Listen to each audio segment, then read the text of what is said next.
दोस्तों, आप सदी के महानायक अमिताभ बच्चन के बारे में तो जानते ही हैं, लेकिन क्या आप सदी के खलनायक के बारे में जानते हैं? ये वो खलनायक था जिसकी कुटिल मुस्कान और आंखों से घूरना दर्शकों में खौफ पैदा कर देता था। लोगों ने उसके नाम से अपने बच्चों के नाम रखने बंद कर दिए थे। आज की कहानी है दिग्गज अभिनेता प्राण की। उनका तकिया कलाम बरखुरदार हिंदी सिनेमा में आज भी काफी याद किया जाता है। पुरानी दिल्ली में जन्म लेने वाले प्राण का ज्यादातर वक्त लाहौर में गुजरा। उनका पूरा नाम प्राण किशन सिकंद था, जो फिल्मों में आने के बाद सिर्फ प्राण रह गया। दिल्ली में उनका परिवार बेहद समृद्ध था। वे बचपन से ही पढ़ाई में होशियार थे, खास तौर पर गणित में। ये तो सब जानते हैं कि प्राण को पान खाने का बेहद शौक था और इसी शौक ने उन्हें फिल्मों तक पहुंचा दिया। 1940 में लेखक मोहम्मद वली ने लाहौर की एक पान की दुकान पर प्राण को खड़े देखा तो पहली नजर में ही उन्होंने अपनी पंजाबी फिल्म यमला जट के लिए उन्हें साइन कर लिया। प्राण के घरवाले उनके फिल्मों में काम करने के खिलाफ थे, लेकिन प्राण घरवालों को बिना बताए काम करते रहे।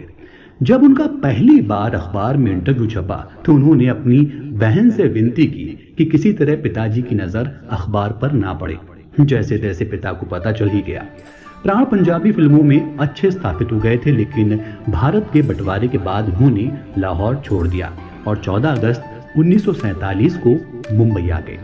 आपको ये जानकर हैरानी होगी कि लाहौर छोड़ने के बाद उनकी कई फिल्में पाकिस्तान में रिलीज हुई, जिसकी शूटिंग उन्होंने बंटवारे से पहले कर दी थी।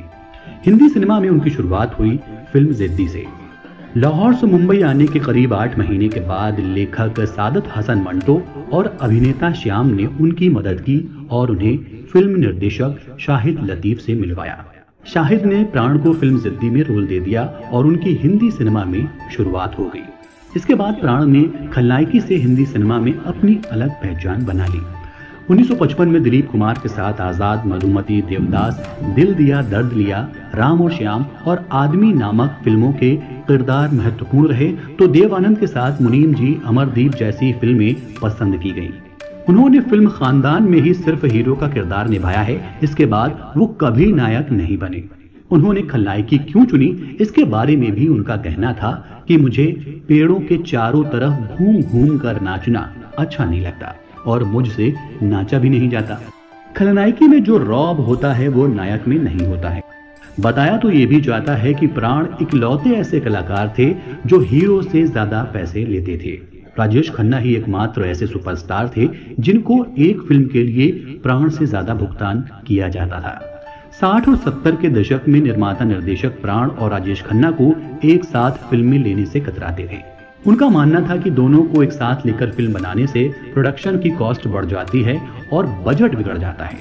एक वक्त था जब प्राण का मेहनताना सदी के महानायक अमिताभ बच्चन से भी ज्यादा था। वो प्राण ही थे जिन्होंने फिल्म जंजीर के लिए अमिताभ बच्चन के नाम की सिफारिश प्रकाश मेहरा से की थी और ये किरदार पहले देवानंद, धर्मेंद्र, राजकुमार को भी ऑफर किया जा चुका था। राजकुमार ने ये रोल प्रकाश मेहरा से ये कहते हुए ठुकरा दिया था कि मेरी कहानी मुझे ही सुनाने चले आए हो। दरअसल राजकुमार किसी जमाने में पुलिस वाले हुआ करते थे और जंजीर का नायक पुलिस वाला था। खैर, प्राण का भी इस फिल्म में शेर खान नाम का अहम किरदार था। फिल्म में शेर खान का जो गेटअप था उसको प्राण ने खुद तैयार करवाया था। दरअसल प्राण को मेकअप की अच्छी समझ थी। वो अपने मेकअप पर खुद काम किया करते थे। वो अपने घर में चित्रकार रखते थे जो उनके मनचाहे लुक को बनाता रहता था। इसके बाद उनके मेकअप आर्टिस्ट और विग बनाने वाले उस लुक पर काम करते थे। गुमनाम, परवरिश, जंजीर, डॉन और शहीद में उनके लुक को काफी पसंद किया गया और इन लुक्स और स्टाइल को उन्होंने खुद तैयार करवाया था। उन्हें 2000 में स्टारडस्ट ने मिलेनियम के खलनायक से पुरस्कृत किया। 2010 में CNN की सर्वश्रेष्ठ 25 सर्वकालिक एशियाई अभिनेताओं में उन्हें चुना गया था। 2001 में भारत सरकार ने उन्हें पद्म भूषण से सम्मानित किया और भारतीय सिनेमा में योगदान के लिए 2013 में दादा साहब फाल्के सम्मान से नवाजा गया। 12 जुलाई 2013 को उनका मुंबई में निधन हो गया।